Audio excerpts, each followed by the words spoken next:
সুন্দর লাগছে দেখতে। আমি তো অলস সুন্দর, কিন্তু আমার বাবা এমপি মন্ত্রী না তো, তাই অনেকের চোখে পড়ি নাই।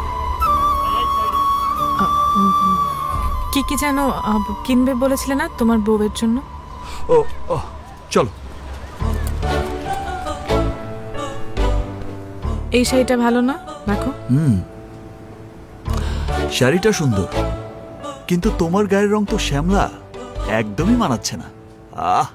লতার গায়ের রং একেবারে দুধে আলতা। লতাই শাড়িটা পরলে একেবারে পরীর মতো লাগবে। তোমার বউয়ের নাম বুঝি লতা?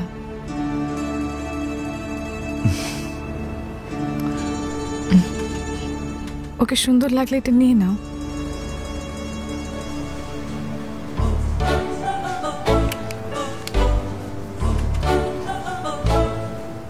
এই রংটা ভালো না?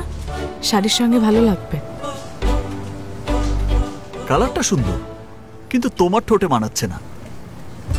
লতার ঠোঁট, ওকে দারুণ মানাবে। দাও দাও। এই জুতোটা ভালো লাগছে না? তোমার পায়ে ভালো লাগছে না। লতার পা তো অনেক সুন্দর, ওকে বেশ মানাবে। খোলো। এই ভাই, এটা প্যাক করে দেন। চলো।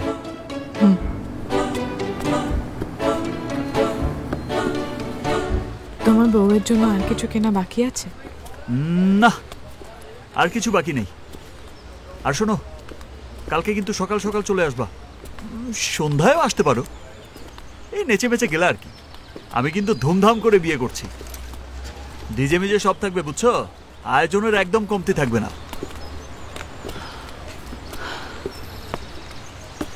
আমরা এমপি মন্ত্রীর ছেলে না হতে পারি, কিন্তু মনটা অনেক বড়। তুমি এত খুশি মনে বিয়ে করছো দেখে আমার খুব ভালো লাগছে।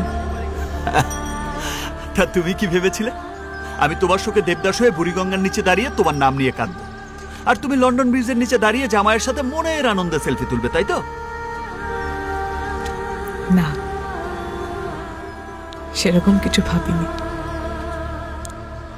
শুধু চেয়েছিলাম যাতে তুমি ভালো থাকো, সুখে থাকো। থাকবো ইতি। লতা অনেক ভালো মেয়ে, লোভী আর স্বার্থপর না।